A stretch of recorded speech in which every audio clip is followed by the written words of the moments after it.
Bom dia, boa tarde, boa noite. Eu sou Eduardo Rogério, você está no Diário de Bordo. Seja muito bem-vindo, muito bem-vinda.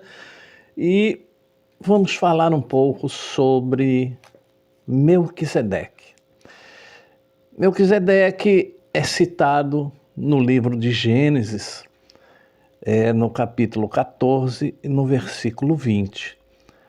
Diz: "E bendito seja o Deus Altíssimo, que entregou os teus inimigos nas tuas mãos e deu-lhe o dízimo de tudo." Abraão entrega o dízimo dos despojos de guerra a Melquisedeque. E muitos pregadores usam isso para falar que o dízimo já existia antes da lei, porque o dízimo veio com a lei. O dízimo veio para o povo de Israel quando instituiu a lei, quando foram entregues a Moisés as tábuas dos mandamentos e assim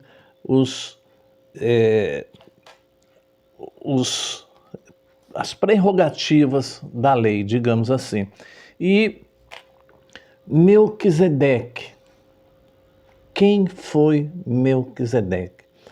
E eu quero trazer um pouco disso para você, porque se fala de Melquisedeque, mas não se explica Melquisedeque. E vou falar um pouco aqui da fascinante e misteriosa figura do sacerdote Melquisedeque, abordando aqui a sua narrativa bíblica, interpretações teológicas e seu significado nas três grandes religiões abraâmicas. Portanto, não sai daí, é depois da vinheta.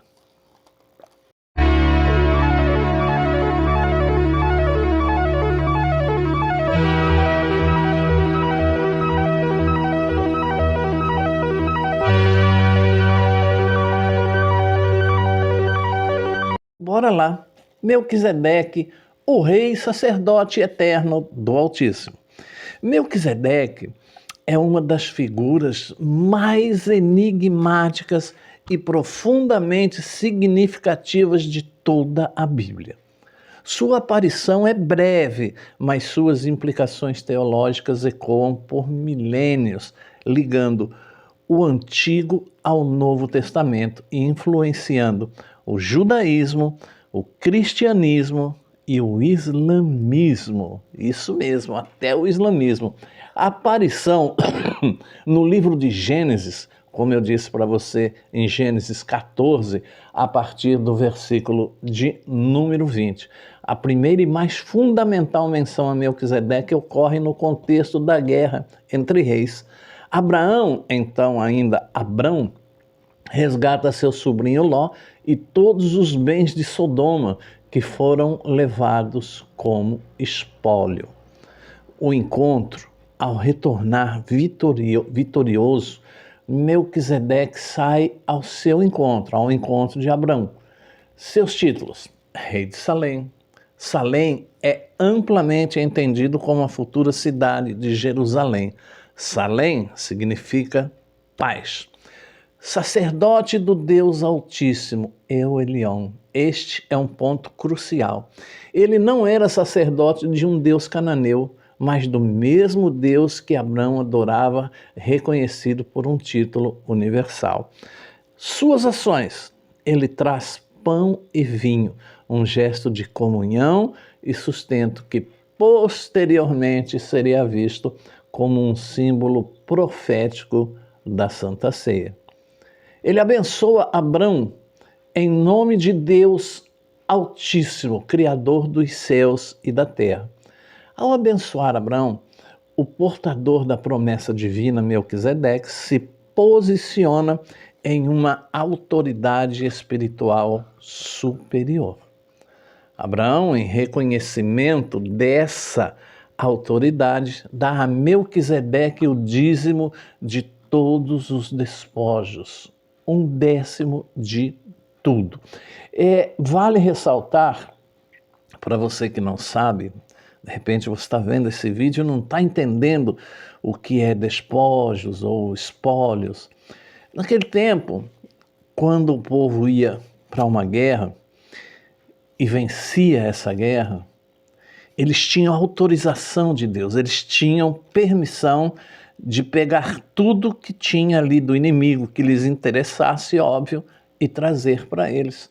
Isso incluía escudo, espada, roupa, ouro, prata, tudo que eles achassem interessante, eles podiam pegar para eles e não era considerado roubo ou coisa desse tipo.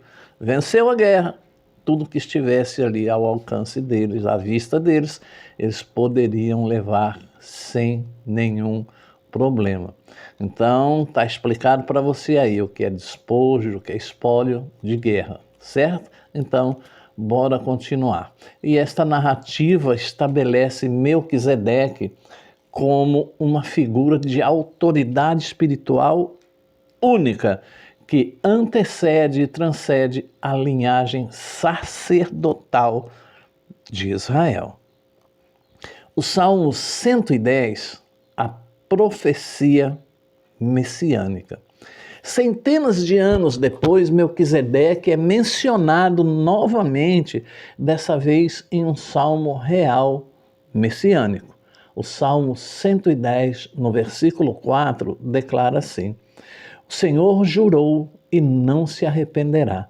Tu és sacerdote para sempre, segundo a ordem de Melquisedeque. Essa ordem, não foi que Melquisedeque deu uma ordem sacerdotal, linhagem. Esse versículo é dirigido a um futuro rei messiânico de Israel. A ordem de Melquisedeque é contrastada com a ordem de Arão, o sacerdócio levítico estabelecido com Moisés.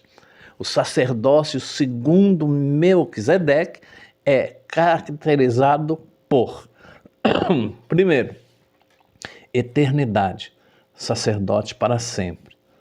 Ordem real, combina a realeza com o sacerdócio. E divina nomeação, confirmado por um juramento direto do próprio Deus. 3. A interpretação na Epístola aos Hebreus, no Novo Testamento. A interpretação é mais desenvolvida e teologicamente rica de Melquisedeque é encontrada na carta aos Hebreus, no Novo Testamento, capítulos 5, 6 e 7. O autor usa Melquisedeque para demonstrar a superioridade de Jesus Cristo sobre o sistema sacerdotal levítico. Melquisedeque como uma tipologia de Cristo. Rei de justiça e paz, que era o seu nome. Melquisedeque significa rei de justiça, e sendo rei de Salém, ele é rei de paz. Jesus é o perfeito rei que traz justiça e paz. Sem genealogia. Hebreus destaca que a Bíblia não registra seu pai, sua mãe, linhagem, nascimento ou morte. Ele é feito semelhante ao Filho de Deus, permanecendo sacerdote perpetuamente. E isso simboliza a eternidade de Cristo, que não tem princípio nem fim. Sacerdócio superior ao de Arão. A bênção. O maior, Melquisedeque, abençoa o menor, Abraão.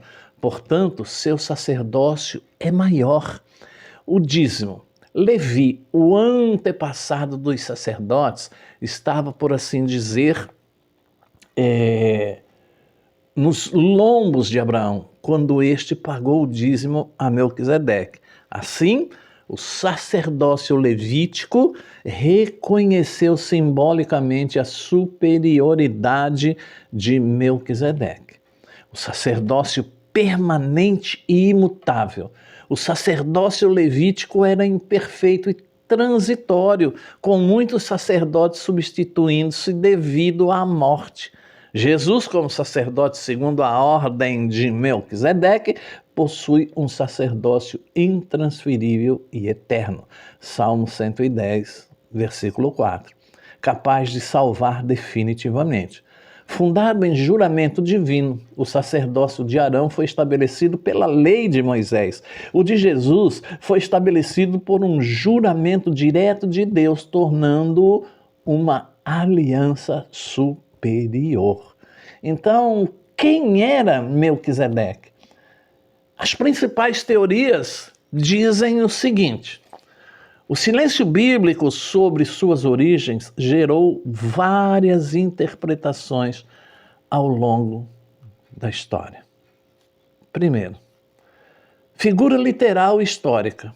A visão mais simples é que ele era um rei cananeu contemporâneo de Abraão, que, de forma única, mantinha a adoração ao Deus verdadeiro em meio à idolatria que existia naquele tempo. Segundo, teoria da aparência cristofânica.